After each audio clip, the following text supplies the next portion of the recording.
In the news tonight, His Majesty the King calls for a broader strategy of military, diplomatic and human development policies to fight terrorism.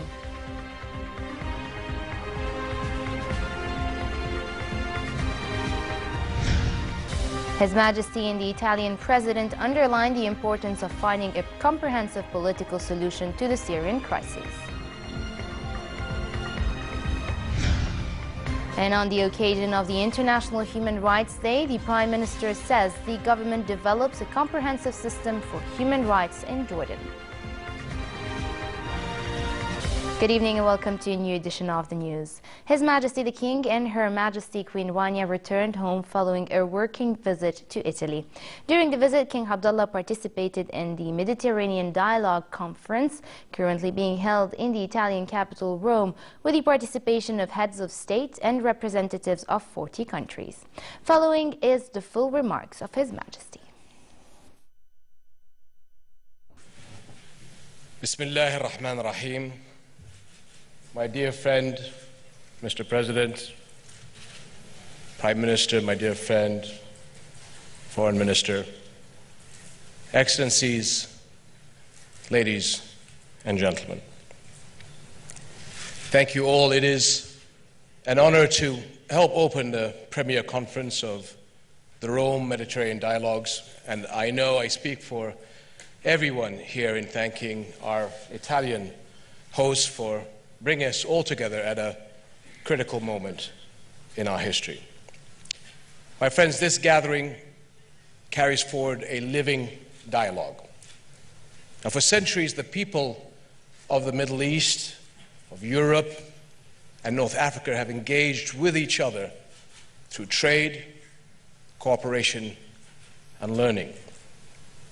We communicate through the arts and culture of a common past, through ancient heritage sites and vibrant modern cities on both sides of the Mediterranean. We speak many languages, but shared values give us a common voice for tolerance, for peace, and for mutual respect. In our generation, this living dialogue has come under assault. The terrorists who struck Paris in November, or those who bombed Amman 10 years ago, or those who are operating worldwide today, seek more than violent destruction. They seek to silence the voices of tolerance and cooperation and divide us from each other. The fact is, we will rise or fall together. Our regions are connected in virtually every way. When individual economies or political systems fail, when refugees flee, when violent groups find havens, when climate change dries wells and farmland, or when millions of young people cannot find jobs, the impact cannot simply be contained and ignored. What once seemed a national challenge are today global challenges.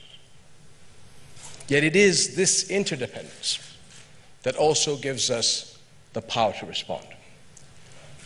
Within our broad Mediterranean region, this partnership unleashes tremendous capabilities to shape the future we need by economic, diplomatic, and security action, and above all, by protecting the core values that will sustain our future. And nowhere is the need for partnership clearer than in the regional refugee crisis we face today. And I know in recent years, Italy and other European countries have experienced an inflow of desperate peoples, as my dear friend, the Prime Minister, pointed out.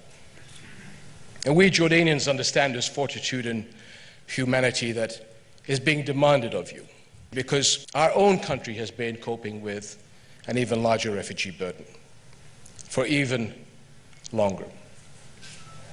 Today, Jordan currently hosts 1.4 million Syrian refugees, 1 for every 5 Jordanians.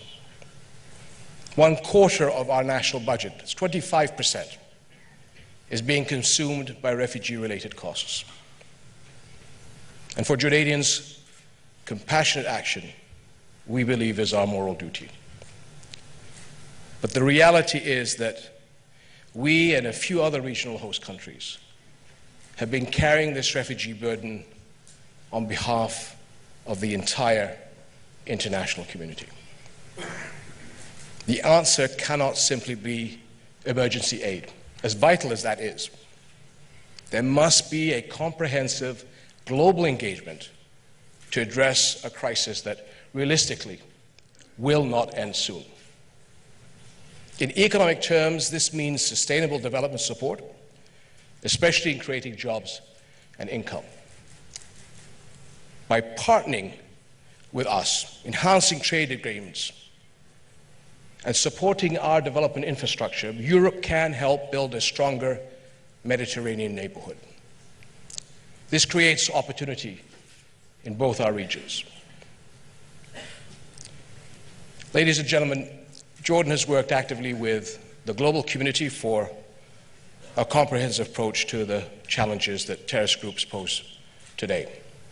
And I've said from the outset that we are fighting a war within Islam against the outlaws of Islam, the Khawarij.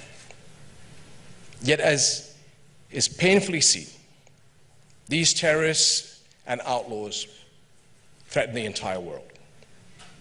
They spare no people, they respect no boundaries, moral or geographic. The Middle East, Africa, Asia, Europe, the Americas have all been targets.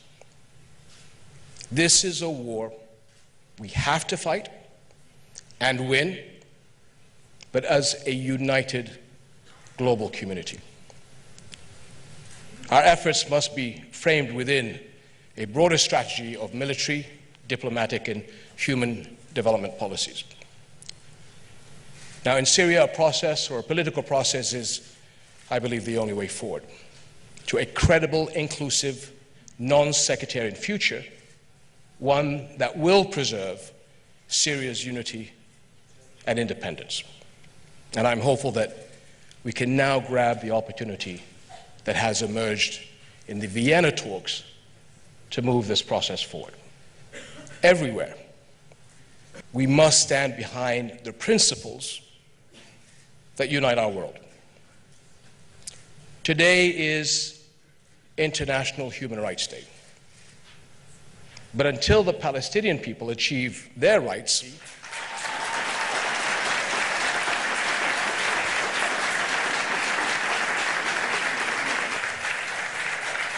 millions of people around the world will be cynical about the reality of global justice. Now, terror propaganda and recruitment thrive on this conflict, and we all pay the price. Ladies and gentlemen, mutual respect is the rockbed of partnership. And we need to understand how critically linked we all are. Muslims in Europe are part of the fabric of history and society, just as Arab Christians are part of the fabric of the Middle East.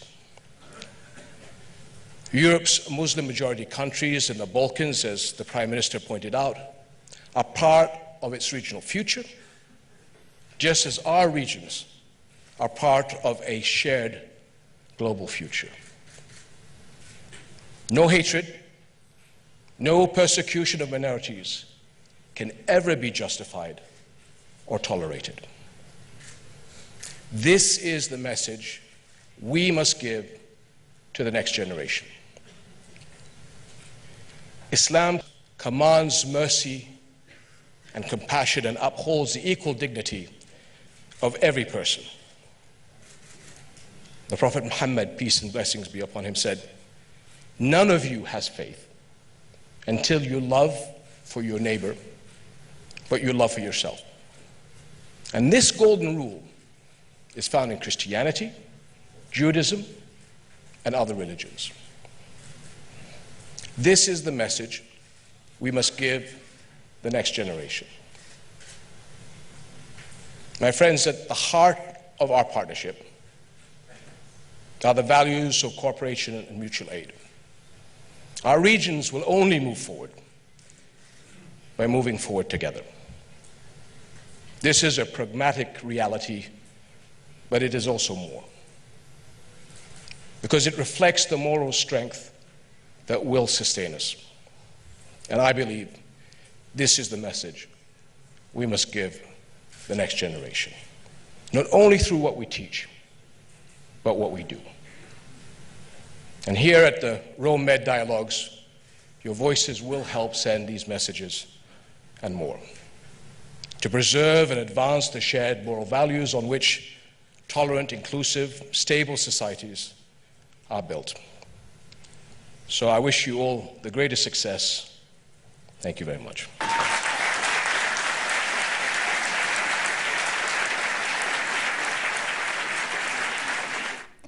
His Majesty the King held talks with Italian President Sergio Mattarella on the need to bolster cooperation and coordination among various countries and stakeholders to confront terrorism and extremism. His Majesty affirmed that fighting terrorism should be done through a comprehensive approach that addresses all terrorism and extremism hotspots around the globe. The two leaders also underlined the importance of finding a comprehensive political solution to the Syrian crisis. King Abdullah briefed the Italian president on the burdens being borne by Jordan as a result of hosting large numbers of Syrian refugees. His Majesty the King discussed with Italian Prime Minister Matteo Renzi yesterday the latest developments in the Middle East, especially the Syrian crisis and international efforts to combat terrorism and extremism. King Abdullah expressed Jordan's severe condemnation of the terrorist attacks carried out by terrorist gangs in the region and the world. His Majesty stressed that criminal acts require intensified cooperation and coordination between various international parties and the European Union to face and address them. His Majesty pointed to the huge burden Jordan has to bear due to hosting 1.4 million Syrians and the increasing pressure on its limited resources.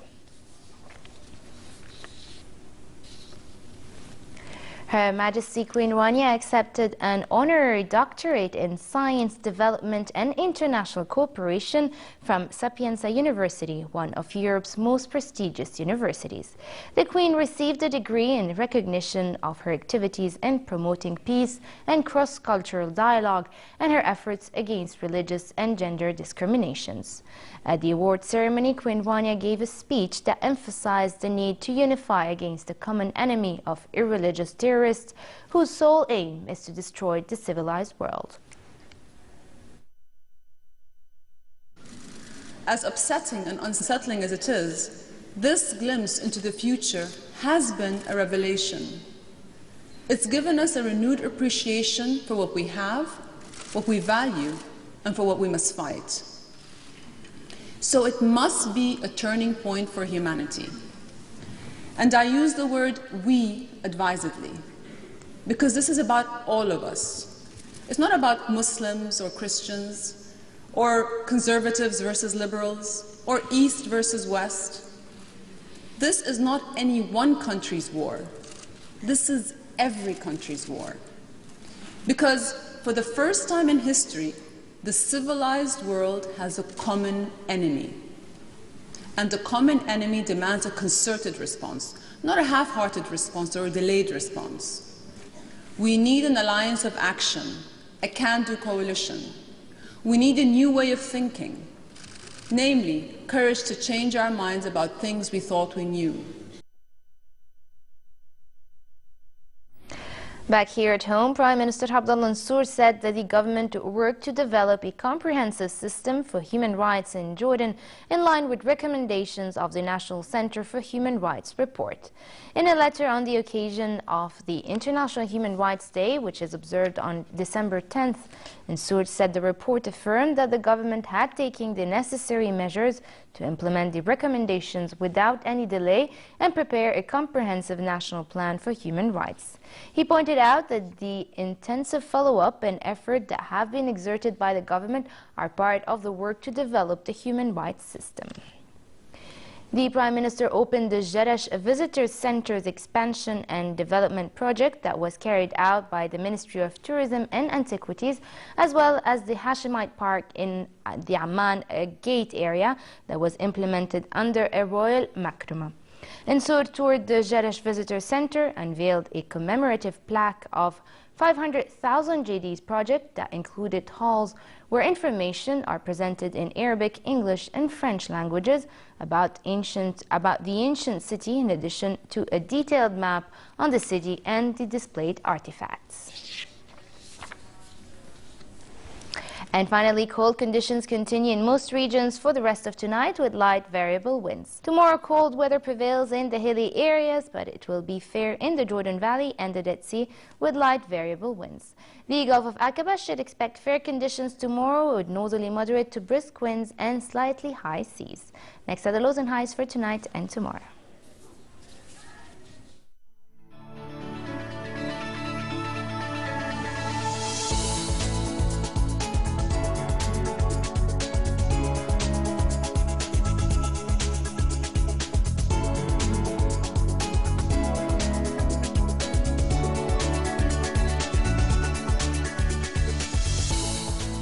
And to end the news, here's a recap of our top stories.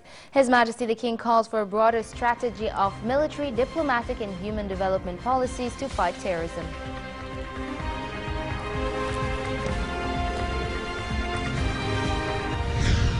His Majesty and Italian President underlined the importance of finding a comprehensive political solution to the Syrian crisis. And on the occasion of the International Human Rights Day, the Prime Minister says the government develops a comprehensive system for human rights in Jordan. And with this we come to an end. I'm Farah Ajlouni. Thank you for watching and have a good night.